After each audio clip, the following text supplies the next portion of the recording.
nesse mês especial, a gente vai fazer uma parte mais interativa, digamos, e a gente vai responder várias perguntas que vocês colocaram aqui a partir de um vídeo do próprio canal, das nossas redes, onde a gente está discutindo o lugar da mulher, ou o feminino, ou esse campo tão complexo como o gênero.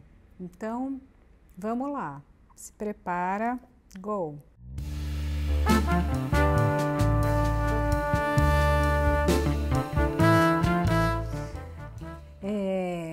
Eu vou citando quem falou o quê, tá bom? E aí a gente vai aqui, e aí vocês podem responder a tréplica, a quadréplica e vamos nessa. Taisetsu, e me perdoa se eu não pronunciar exatamente correto, tá bom? O nome da pessoa. Você acha válido se sentir menos mulher e estar ok com isso por não se adaptar à norma? Olha, essa pergunta é tão fácil que eu acho que a equipe escolheu essa pergunta para a gente abrir aqui nosso vídeo de hoje, porque primeira coisa, o que é se sentir menos mulher? É menos em relação a um suposto mais. Se a gente supõe que a gente estaria num lugar de se sentir menos, vocês sabem que a gente está supondo também um mais. E essa própria construção que a gente trabalha tantas vezes aqui, decora essa palavra, anota no caderno, escreve com neon gigantesco, tudo isso é imaginário. Esse é o coração do imaginário.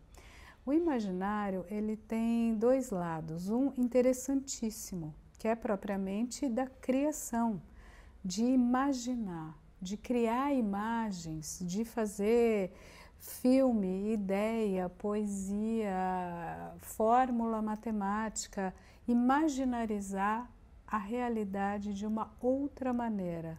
Isso é incrível. Então, esse é o melhor que a gente pode ter como humano, que é uma espécie que imaginariza. Ela é uma espécie imaginante. O outro lado é a gente ficar então fazendo imagens normalmente binárias, dualistas e que vão colocar valores que normalmente repetem exatamente essa estrutura, o mais e o menos, o muito e o pouco, o bem e o mal, o certo e o errado. Por exemplo, falo, não falo, masculino, feminino, né? A própria civilização fez essa construção. Isso a gente discute aqui muitas vezes. Então, a pergunta, vou reler, vê com esse paradigma, vê o que você pensa. Você acha válido se sentir menos mulher e estar ok com isso por não se adaptar à norma? É claro, gente, que quando a gente se sente menos em relação a um mais, a gente está reproduzindo uma suposta norma do que seria o mais e do que seria o menos. É um padrão, é uma norma que está colocada aqui. Ou seja, será que faz sentido a gente acreditar em mais e menos? Em norma, em padrão, em modelos que vão dizer para a gente o que a gente deveria ser? Não, claro, seja livre. Não tem. O que a gente está descobrindo hoje no contemporâneo, e vocês vão ver que isso vai voltar, eu estou me demorando mais nessa primeira porque ela serve de base conceitual para todas as nossas outras caixinhas, todos os nossos outros comments. Porque a verdade é que a gente está no 21 agora podendo explodir esse esquema, e que bom, podendo se perguntar, afinal, que norma, que padrão, que modelo, que ideais superegóicos para o eu. Chega, né? Cada um vai se sentir mulher na sua singularidade, se sentir homem, pessoa, humano na sua singularidade, sem encaixe, sem desencaixe, sem se sentir mais ou menos castrado. né? Mais ou menos fálico. Amanda Villani. Instinto na maternidade e no feminino. Mito real? Achei muito boa essa pergunta. Mito real. Sim, sim. Por quê? Porque ele é um mito, ele é uma lógica mítica, imaginária também, que se aplica à realidade. Então, a força do mito é essa. Pode ser mítico, pode ser inventivo, só que a partir do momento que é compartilhado por todos e forma uma cadeia de sentido, passa a ter efeitos no real. Então, aí a gente acredita, nossa, a mulher instintivamente, biologicamente, tá nos hormônios, ela foi criada para ser mãe, criada para ser mulher, para ser feminina, doce ou do cuidado, e todas essas construções, de novo, imaginárias, que comporiam, que ornariam, dariam ornamento ao que seria uma mulher, ao que seria o feminino. E que hoje a gente diz, é mesmo, né? Mas você lembra que a gente também discutiu aqui, acho necessário manter esse parênteses, que sim, não vamos tirar também o real, a base, né? O real, o órgão, o organismo, o corpo, toda uma base ancestral, milhões de anos, milênios, em que a gente tem hormônio, tem útero, tem menstruação, tem sangue, e sim, a gente tem um aparato para conceber e gestar a vida no interior do nosso corpo, parir, amamentar e seguir, junto com a comunidade, junto com os parceiros, as parceiras. E a gente vai se perguntar, então, como maternar, né? E a gente tem a Aline Demendi. Como contribui a psicanálise com a libertação da mulher do ideal de ser mulher? Vocês estão escutando, né? A gente está sendo coerente. Aliás, vocês estão sendo muito coerentes e interconectados. Todos nós estamos na mesma camada de sentido, de interrogação, porque é muito semelhante essa pergunta, né? E a psicanálise, ela justamente vai investigar um duplo processo. Ela vai questionar esse ser mulher, esse ser a priori. A gente está debatendo isso aqui, né? Como uma formação ideológica de que haveria uma essência, um ser dito a priori. E como a própria pergunta já coloca, né, tem um ideal de um ser mulher, sim, é uma construção idealizante. Então, a psicanálise, ela questiona várias dessas ideias, desses mitos, ou dessa construção antiga de um imaginário que estaria pautada na essência suposta de um feminino, em processos de idealização, em processos de manutenção dos recalques e dos processos inconscientes para a gente ficar obediente, né? Lembra quando Freud dá voz às histéricas no 19, no último quarto do século 19, de alguma maneira o Freud dá voz e destampa uma tampa, um caldeirão em ebulição, para que a gente pudesse se apropriar de lugar, de voz, de desejo, de corpo, de sexualidade. E assim ela contribui imensamente para isso, e até hoje a gente faz isso, né? A gente está no primeiro quarto do 21.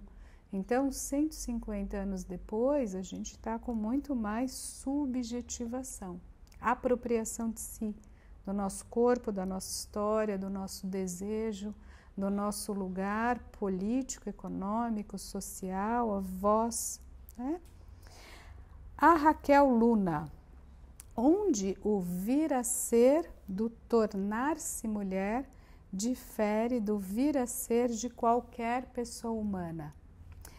A Raquel está fazendo uma referência ao nosso próprio vídeo, que foi o primeiro dessa série, a partir da frase da Simone de Beauvoir, não se nasce mulher, torna-se, né? A gente se torna mulher. Então, aí ela é uma ótima pergunta, será que esse vir a ser, esse tornar-se, não é de qualquer semente?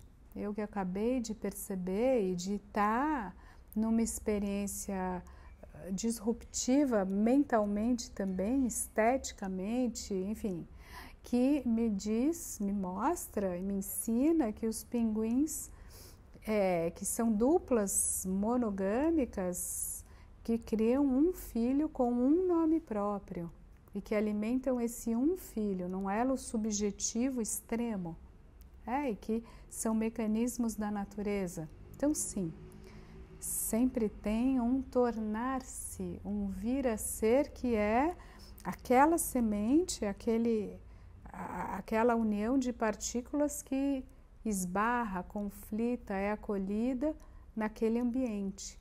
E o humano, um ambiente simbólico. Por que é diferente, então, o tornar-se mulher de um tornar-se homem a priori?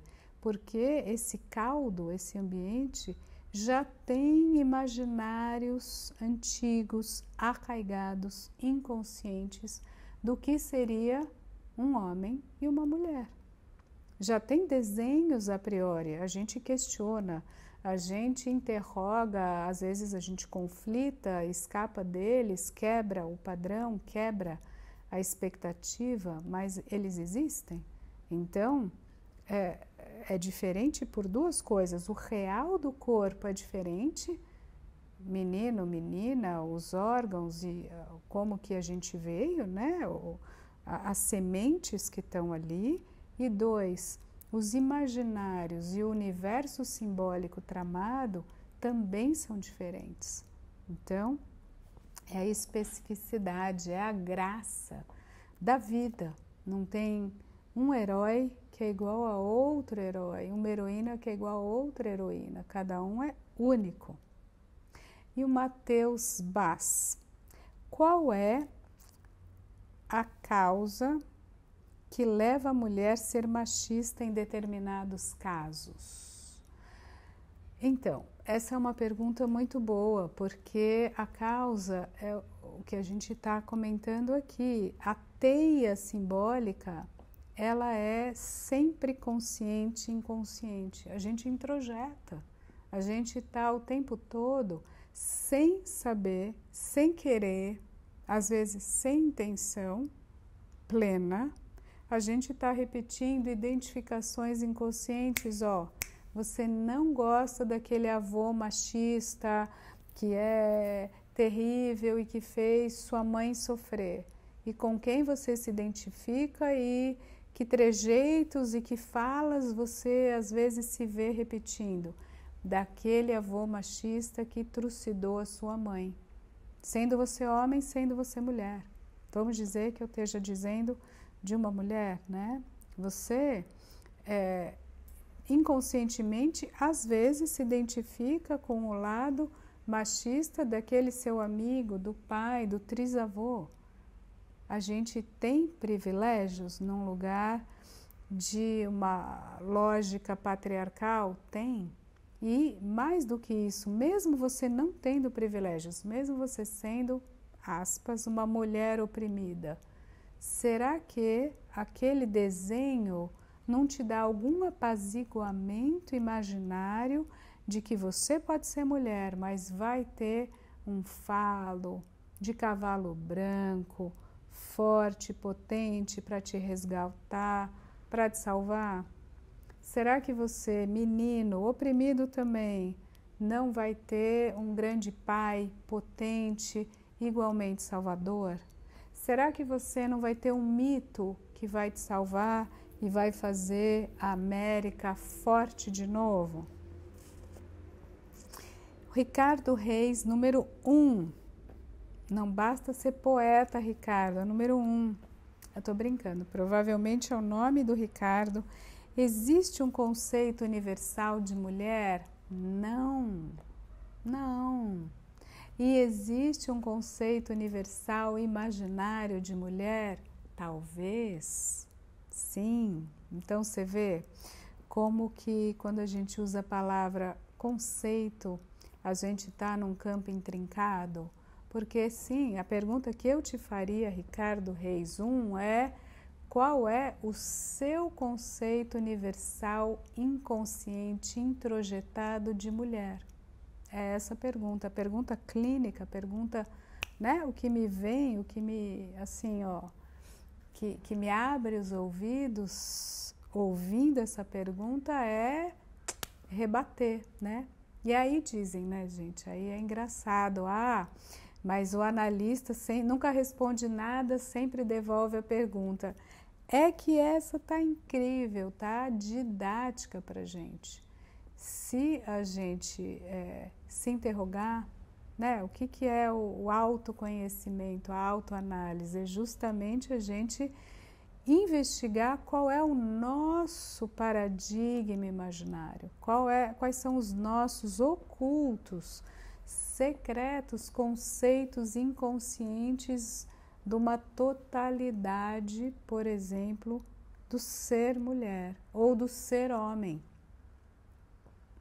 E aí vem o Bogart-Marte, a grande pergunta: como lidar com homens e a sua imaturidade? KKK. Adorei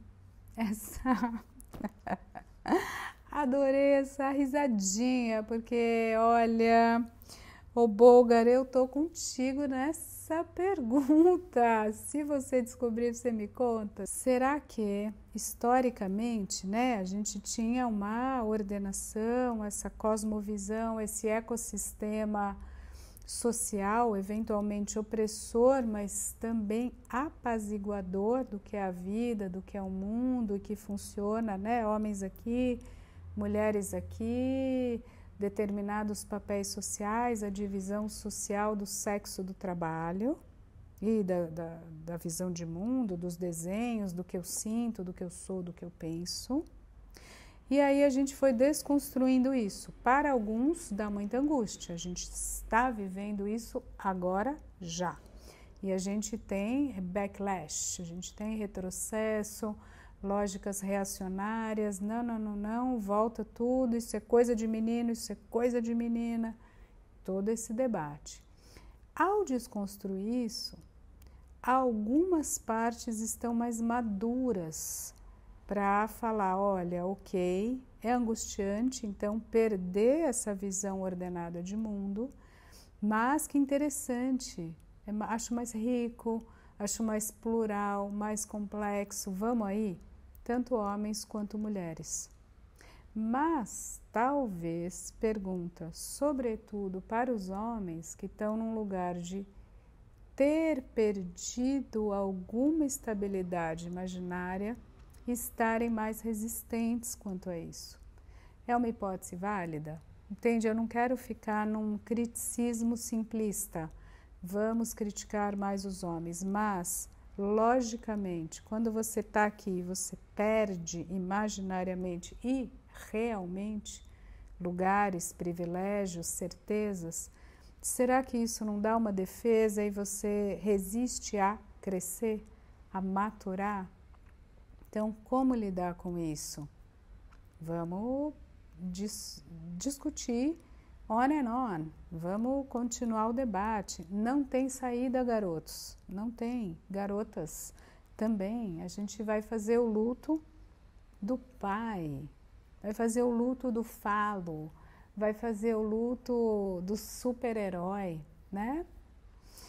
E a Gabriela Cos. Ser mulher tem uma influência biológica ou é muito mais uma construção social? Esse debate, Gabriela, ele é bem interessante, ele é bem antigo e a gente sabe que sim, tem também uma influência biológica, a gente não pode negar isso. Isso é o que muitas vezes a gente chama um real, dos órgãos, dos átomos, dos hormônios, da bioquímica, das proteínas, da gênese. Mas, mesmo a gênese, mesmo a genética, a gente sabe hoje que a gente tem aqui o gene que a gente recebeu, que é passado de pais para filhos, e a gente tem a epigenética. A gente tem novas camadas de proteínas e aminoácidos que ancoram, que conectam nos genes e transformam a expressão genética desse gene. Vocês percebem que isso é revolucionário? Porque a gente tem uma espécie de Darwin, Lavoisier, lembra esse debate do 19? Então, a gente tem hoje um neo-Lavoisier, a gente tem uma discussão de ponta na própria biologia e numa ideia de uma biologia quase psíquica. Isso é construção social, isso é a atenção que a mãe grávida recebeu ou não naquela existência. Como é que a gente está com mais ou menos hormônio do estresse no sangue durante a gestação? Tem mais cortisol? Tem esse efeito? Tem mais alegria? Tem mais serotonina? Como que a gente está sofrendo ou não nesse elo, nessa interação, nesse momento? Alcântara Anne. É mais difícil o processo de se tornar mulher do que o de se tornar um bom homem. Tornar-se homem ou mulher, ou um homem que esteja fora daquele padrão clássico de homem, mulher de um padrão clássico, ou seja, não binário, trans, enfim, qualquer tipo de vir a ser homem ou um vir a ser mulher, ele não é sem conexão com o momento da história em que a gente chega na balada, né? Na balada humana, na civilização. Então, esse tornar-se homem hoje, eu vou te falar, gente, não tá fácil não. Não tá nada fácil. Eu vou dar um pequeno depoimento pessoal. Eu prefiro, assim, estou muito feliz, muito grata com os deuses, com as deusas que me trouxeram nessa vida como mulher. Tô assim, tem seus desafios, é difícil, tudo que a gente falou neste nosso próprio vídeo hoje. E quando a gente vai dizer das outras várias camadas de trabalho, um trabalho mental, carga emocional e opressões e tal, sem dúvida, só que como posição subjetiva, está muito claro que o antigo paradigma não funciona tão bem. Não faz sentido você me dizer que mulher não pode isso ou não pode aquilo, ou que tem que ser, não pode dirigir um avião, ter terra, votar, ter palpite, pensar, discutir, escrever. Então, assim, não faz sentido. Ou não só que não pode, mas que deve cuidar, acarinhar, aceitar, enfim, todo esse lugar mais doce ou mais, como a gente chama, a mulherzinha. Então, eu diria que está claro o que a mulher pode e o que ela não precisa mais ser. O que ela já pode conquistar e, na verdade, sempre poderia ter feito, e o que ela não precisa mais ser para se sentir um ser humano, uma subjetividade inteira, plena, no exercício do seu corpo, da sua sexualidade, do seu desejo, dos seus dons, das suas potencialidades. Agora, para o homem, você concorda que está um pouco difícil? Porque é vivido como perda, é vivido como, nossa, a mulherada está chegando com tudo e eu estou acuado. Ou agora eu não sou mais o homem da casa, quem eu sou? Eu não sou mais o que paga a conta, quem sou eu? Eu não sou mais o que sempre tem razão, o que manda, o que pode, o que sabe, o que dirige, o que coordena. Então, quem eu sou? Nada, né? Porque como a estrutura era essa, para aquele que não está aqui, imaginariamente ele perde, ele não é nada. Então, como ser um bom homem, como ser um homem interessante, sem estar nesse lugar de uma castração imaginária, de uma perda, né? E esse está sendo o grande luto no masculino. Como você ser um sujeito também inteiro, interessante, exercendo o seu corpo, seu desejo, sua potência, sua cultura, sua capacidade de pensar, tudo sem ser escroto, desculpa o português aqui, sem ser opressor, sem ser babaca, sem ser infantil, sem ser maniqueísta, sem ser reacionário. Vocês concordam que é difícil? Então, apaga todo esse sistema, vamos combinar que, escuta, foi útil para a civilização, durou uns milênios, tá, mas agora move on, vamos para frente, vamos fazer outra coisa. Somos sujeitos e vamos lá, o melhor que a gente puder, né? Nossa, tô até empolgada aqui, poderia até ser o último vídeo, já tá a última pergunta do nosso vídeo, tá até longo, mas não acabou. Segura aí mais um pouco, vamos lá que tem a Raquel Minas. Como evitar a objetificação da mulher nas relações? Ótima pergunta, Raquel. Aqui, vamos lá, sendo sujeito, né? Sendo sujeito, sabendo-se ser sujeito, autorizando-se como sujeito. E tão sujeito que às vezes você pode brincar de se objetificar, que agora eu vou complicar. Que eu gosto muito de um texto do Winnicott que chama justamente o uso do objeto. O bebê aprende a fazer uso do objeto, da colher, do brinquedo, da mãe. E isso é sensacional. E o que é a boa mãe? A suficientemente boa, good enough mother, do Winnicott, é aquela que se deixa fazer pelo filho, deixa-se ser o que o filho imaginar, quiser, ela brinca com isso. Por quê? Porque ela está segura que ela é a mãe, ela é a adulta da relação, ela é o sujeito. Então, quer brincar de mandar em mim, filho? Manda bala. Quer brincar, você precisa que eu morra, que eu ressuscite, que eu seja A, B, C, J, zebra? Manda bala. No sexo, o que é o de 4, de 5, de 8, de 10? Tudo bem. Quer que eu dê assim, assado, que eu não dê, que eu coma, que eu... Beleza, vamos, né? Não pode ser interessante, não pode ser livre. Então, a gente pode brincar de ser objeto sem nunca se deixar objetificar. Acho que deu para captar um pouco. E vamos fechar aqui com Brubshaber ou Brubshaber, ou algo assim. Que impressões a psicanálise pode dar sobre mulheres trans? Fechando tudo que a gente veio trabalhando agora, já, né? Sobre esse tornar-se um sujeito, que esse é o desafio da vida, né, gente? É subjetivar-se, é criar-se, o tempo todo a gente está se construindo, se criando, se compreendendo, se remodelando. Isso é a vida.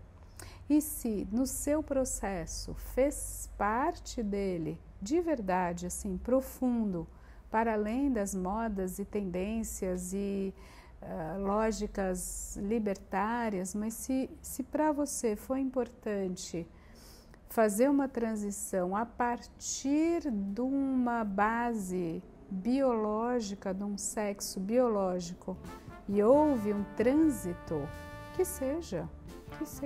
Então, a psicanálise, vamos dizer, ela recebe todos os processos. Isso está na própria posição radicalmente livre e talvez mesmo libertária da psicanálise, que é não ter regras nem padrões a priori, muito pelo contrário. O próprio território analítico é aquele de receber sujeitos que estejam em seu processo de busca, transição, construção, sempre em direção ao seu mais visceral desejo. É isso.